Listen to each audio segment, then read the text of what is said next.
Сәлем достар, бүгін кешкі асқа не асамыз, не тамақ асамыз, ойыма бір зат келмейді ғой. Сонымен бір отырып қарасам, ойыма необычный зат келді достар.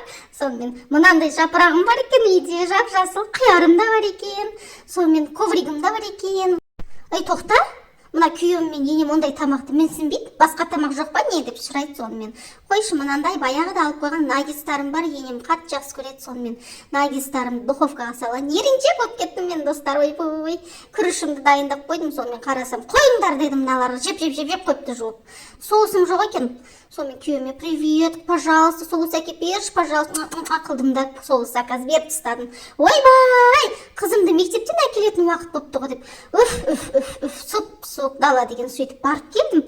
Сон күшті кетіп баратсам, ана аяқта әдемілеп қойыпты, адамдар пысық, достар, қараңдаршы.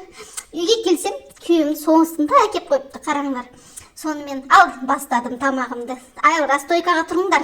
Наггетсы дедім да, сонымен әдемілеп тізіп шықтым. Әдемі болды, достар.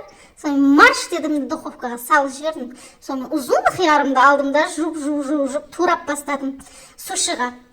Әдемілеп турадым, бамбуковый ковригімді алдым да, әдемілеп төседім, үстіне жап-жасыл кілемімді алдым да, төседім, үстіне аппақ қардай күрішімді алдым да, дайын болған төседім, тізіп қасықпен тақ қылып тізіп әдемілеп шықтым достар. Сонымен күшті болып шықты.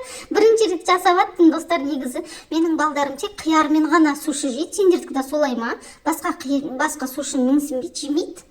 Сонымен алдым да ковригімді қып жауып шықтым. Мынандай ковригімді негізі орау керек екен салафанмен, жоқ менің салафаным, осылай істей салдым достар. Жудым бірақ, если что.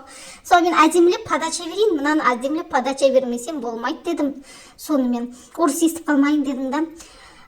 Ойбай, мына күрішімді не істеймін енді, артылып қалды, не істеймін енді. Ойыма бір зат келді тағы да. 2-3 күн тұрған пиязымды алдым да, майдалап турадым. Сковородкаға тәп-тәтті қуырып, күрішімді қуырмасам пиязбен болмайды, болмаса қалай жейміз оны, достар? Тұзы жоқ. Сонымен алдым да, күрішімді салып бұқтырып қойдым. Сонымен күштілеп тамағым шықты достар. Ананда әдемілеп бердім. Міне балдарымның тамағы достар, осындай әдемі қып жасадым. Мынау біздің тамағымыз, әне күрішімді кесаны алып төңкеріп шығардым. Сонымен ас болсын бізге достар. Пока-пока.